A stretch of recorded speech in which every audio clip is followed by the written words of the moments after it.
Hello दोस्तों, इस प्यार को क्या नाम दूँ स्टार प्लस के मोस्ट पॉपुलर शो में आपको दिखाया जाएगा। आस्था जो होती है वो सभी के सामने गंगा जल लेती है और कहती है कि मैं अपने आई बाबा को चुनती हूँ, मेरे इस घर से कोई रिश्ता नहीं है। श्लोक जो होते हैं वो देखते ही रह जाते हैं। परिवार वाले एकदम से शॉक्ड हो जाते हैं कि आखिर आस्था ने इतनी बड़ी बात बोली तो बोली कैसे। तभी वो कहती है कि आई, तुमने ही कहा था ना कि अपने परिवार में से और अपने मायके में से किसी एक को छांट लो, तो मैंने अपना मायका ही छांटा है, क्योंकि मैं इस इंसान के साथ नहीं रहना चाहती जो सिर्फ मुझसे नफरत ही करता हो।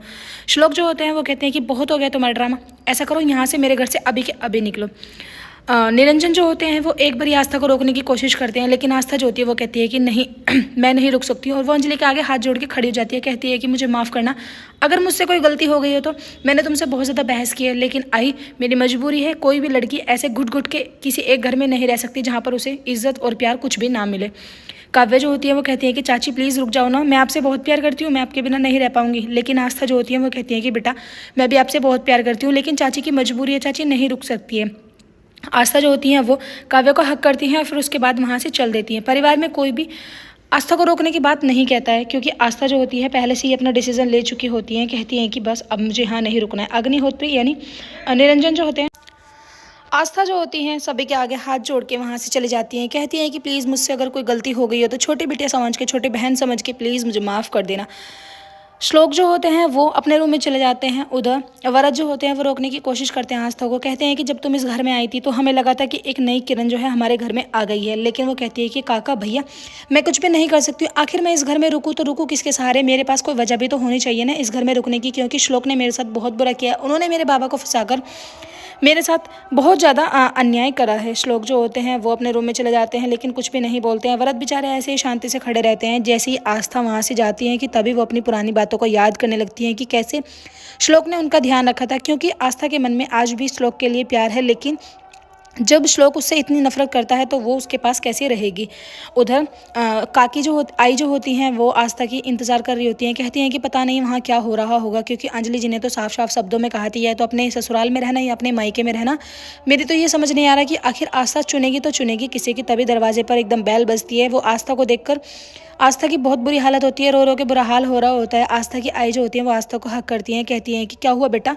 उसके बाद वो उसे बैठाती हैं और पानी पिलाती हैं। अज्जू वगैरह और उनके पापा जो होते हैं वो एक जगह बैठ जाते हैं सोफे पर, जहाँ पर आस्था जो होती है उन्हें खुले शब्दों में सारी बात बताती हैं। उधर निरंजन जो होते हैं वो अपने परिवार वालों के सामने श्लोक से कहते हैं कि तुमने तो शादी ब्याह का मजाक बना दिया बेटा, मुझे तुमसे इतनी उम्मीद नहीं थी। हाँ तुम्हें बदला लेना था तो तुम ले सकते थे, लेकिन ये तरीका मुझे तुम्हारा कुछ भी बिल्कुल भी ठीक नहीं लगा, क्योंकि निरंजन परिवार की बहू ऐसे घर से दहलीज लांघकर जा नहीं सकती है। इसलिए कुछ भी करो, आस्था को मना के लेके आओ, चाहे कैसे भी लेके आओ। श्लोक जो होते हैं वो कहते हैं मतलब कुछ भी नहीं बोलते हैं और वो वहाँ से चले जाते हैं। फिर उसके बाद जाके मन में अपने आप से ही बात कर रहे होते हैं। कहते हैं कि मुझे बाबूजी के लिए सब कुछ करना पड़ेगा, क्योंकि मैं नहीं चाहता कि मैं अपने बाबा की कोई भी इच्छा पूरी ना कर सकूं। मैं नफरत करते हुए भी आस्था को इस घर में वापस लेके आऊँगा, लेकिन अब की बार मैं दूसरे अंदाज से उसे लेके आऊँगा। मैं उसे बता के लेके आऊँगा कि मैं उसको नफरत करता हूँ, ना कि उससे प्यार करता हूँ। ऐसा बहाना मार के लेके आऊँगा। वरद जो होते हैं वो श्लोक के पास जाते हैं। कहते हैं कि मेरे कहने से तू एक बारी आस्था को फ़ोन मिला। वो कहते हैं कि नहीं वो फ़ोन नहीं उठाएगी। कहते हैं कि फ़ोन मिलाने से पहले ही तुझे कैसे पता कि वो फ़ोन नहीं उठाएगी। और श्लोक जो होते हैं वो भर भर के ड्रिंक कर रहे होते हैं, सोच रहे होते हैं आस्था के बारे में। कहते हैं कि तुमने मेरे घर वालों की बेइज्जती करी थी, उसका बदला मैंने तुमसे ऐसे लिया है, फिर तुम आज मेरे बाबा की बेइज्जती करके गई हो, तो सोचो मैं तुमसे कितनी ज़्यादा नफरत करूंगा। वरद जो होते हैं वो समझाने की कोशिश करते हैं। कहते हैं कि मेरे कहने से तुम एक बारी फ़ोन तो मिला। उधर आस्था की आई जो होती हैं वो बार बार अज्जू के मना करने के बाद भी फ़ोन मिला रही होती हैं। कहती हैं कि मैं बात करती हूँ श्लोक से, उसने मेरी बेटे के साथ आखिर ऐसा किया कैसे, मैं उसे कभी माफ़ नहीं करूँगी। वरद के लाख समझाने पर श्लोक जो होते हैं वो मान जाते हैं फ़ोन मिलाने के लिए। कहते हैं कि मैं सिर्फ और सिर्फ बाबा के लिए फ़ोन मिला रहा हूँ। वरद जो होते हैं कहते हैं कि एक बार मिलाओ तो उसी और उससे प्यार से बात करना, बिल्कुल भी गुस्सा मत दिखाना। वो आस्था का नंबर मिलाते हैं। आस्था जो होती है वो अपने अज्जू के साथ बैठी हुई होती है बेड पे।